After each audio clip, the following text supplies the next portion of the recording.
Yo, I just saw the chapter, spoilers, chapter 55 of Boruto. I'm telling you, bro, this has got me excited as shit, bro. Let's talk about it, okay? So, the first thing you notice on Twitter, if you go on Twitter, is that Kurama is basically dead. Let me talk about the implications of this, bro. Number one, Naruto basically loses his identity because Naruto's always been the Nine-Tailed Fox, the Kyuubi, or whoever it is, but it's gone now. Kurama no longer exists. Let's talk about a few things that Kurama said. Kurama basically said this. He said, I actually lied, and this mode takes my life, not yours. The reason why I think Kurama said that is because of the writing. Remember, Kodachi was the one who was in charge of the writing, right? And I think the last chapter that he wrote was when Naruto basically transformed into that mode before he was going to fight Isshiki. So I think what actually happened is that after Kodachi established the rules of what this mode does and what the costs are, the next chapter after that, Kishimoto took over, and then he obviously didn't like how the mode worked, so therefore he decided to change how it works. And now it went from costing the life of both the Jinchuriki and the Tail Beast to just the Tail Beast himself. So Kurama's basically gone, bruh. This is so exciting. Do you know why? Because not only has Sasuke lost what made him a god, Naruto has also lost what made him a god. You get what I'm saying? This is his Tail Beast, bro. Naruto can no longer spam his jutsus like he was able to before. This nigga can no longer just recklessly create massive Rasengans and thousands of Shadow Clones. He's lost his ability. Every feat we've seen in Naruto basically achieve since he had Kurama, since Kurama was sealed within him, a lot of it is gone. All he literally has now is his Uzumaki chakra reserves, right? And even though that is big, he will no longer be able to do half or even a fraction of what he was able to do when he had Kurama. So that's a massive nerf right there. Sasuke has also lost his god power, bro. Susanoo is literally the highest of what he can be right now. Sasuke is now only as strong as basically Madara when he was fighting Hashirama, when he first took his brother's eyes and unlocked the perfect Susanoo. That is literally all Sasuke can do now. He can no longer do his swapping thing with his Rinnegan, and he can no longer do Shibakutens and all these other things. It's all gone, bruh. And that's what makes this shit so exciting, because it's like Naruto is literally going back to his roots. I remember when Naruto was fighting Sasuke in the final fight, and Kishimoto wanted to take it back to its roots, ninjas fighting each other using kunais, hand-to-hand combat, that sort of thing. But then the editor was like, no, we want shit on like the Godzilla scale. We want giants fighting each other and shit. Apparently people in Japan are really obsessed with giants fighting each other. So yeah, it turns into this whole Megazord fighting another Megazord with them launching nukes at each other. Apparently that's what these editors wanted, and that's what Kishimoto changed the story into. But now Kishimoto in a way has gotten rid of all these Megazord things, so therefore now he can actually turn the story back to what it was before. No longer people launching nukes at each other, but actually ninjas fighting each other as ninjas, bro. I absolutely love this turning point, because now the power crawl has literally been fractured. It has been turned around. Now no longer will we see people using godly feet, because it's going to be ninja versus ninja now, right? And this is basically the implications of this, okay? Because of this, remember, Naruto and Sasuke were the strongest in the entire planet, right? Because of that, a lot of other nations, or a lot of petty nations, nations that are not developed, would not dare challenge the peace that has been brought on the earth by Naruto and Sasuke, because guess what? They'd be wiped out. But now these opposing powers are no longer there, so therefore this should encourage other nations to actually start war again. This should actually encourage other nations to actually be on their bullshit, because at the end of the day, Naruto and Sasuke are no longer that powerful to be able to stop them within a finger click. Do you get what I'm saying? So yeah, man, that's absolute madness right there. Absolute madness. So the next thing we see in the spoilers, right, is Isshiki Otsutsuki appearing to Code. Now it looks like Code was on the ground sleeping, guarding the Jubi, right?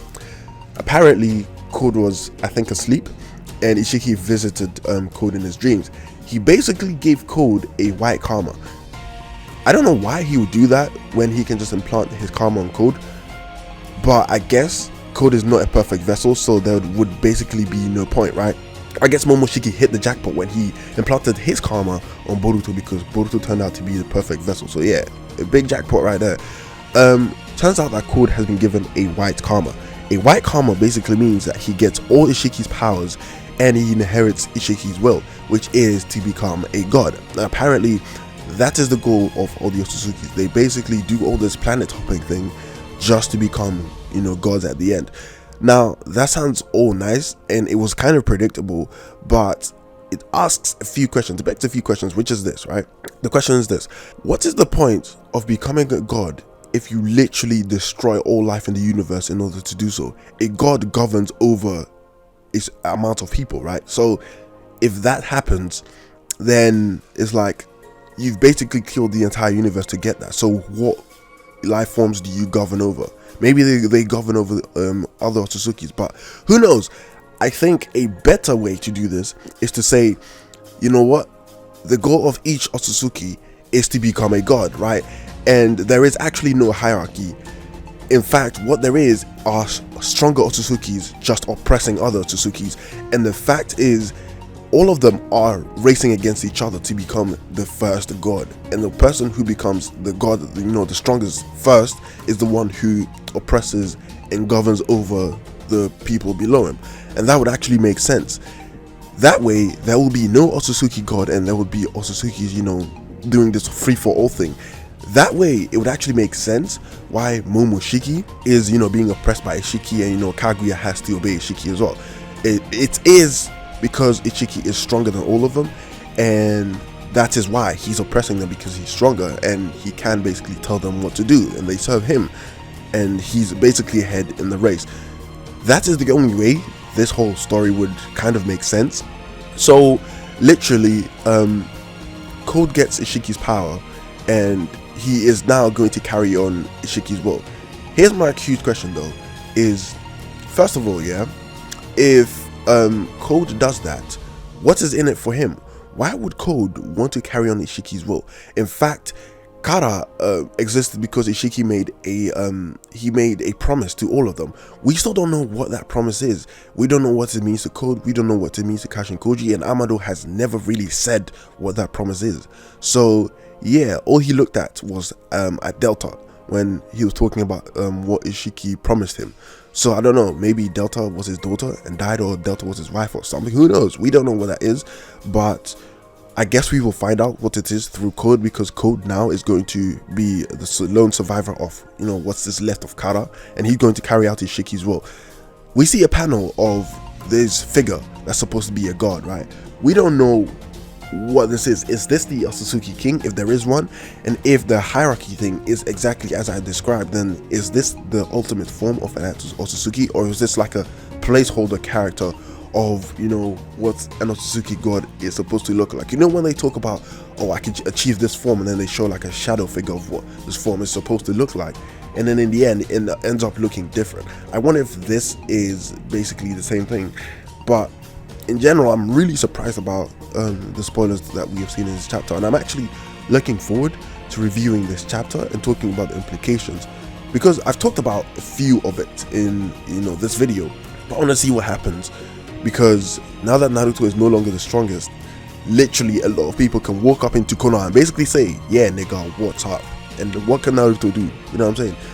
This could actually lead to Boruto training and having a better purpose than just wanting to become stronger. Because like I said, Boruto said I wanted to become stronger, but it's like, what's the point? It's redundant, because Naruto and Sasuke already are strong enough. Do you get what I'm saying? So you're literally becoming stronger for no reason. But now actually Boruto can keep up and catch up with Naruto and Sasuke, because now they are regular ordinary ninja now, right?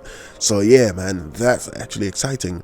And now that we've seen how strong Otsutsukis can get, we know that this is not the end, because more of the Otsutsukis are gonna come. Naruto, Sasuke and Boruto are going to be able, are going to have to try and stop these Otsutsuki. And finally, like I said, we get more of these, hints that Otsutsukis travel from world to world. Like, it keeps getting mentioned here and there.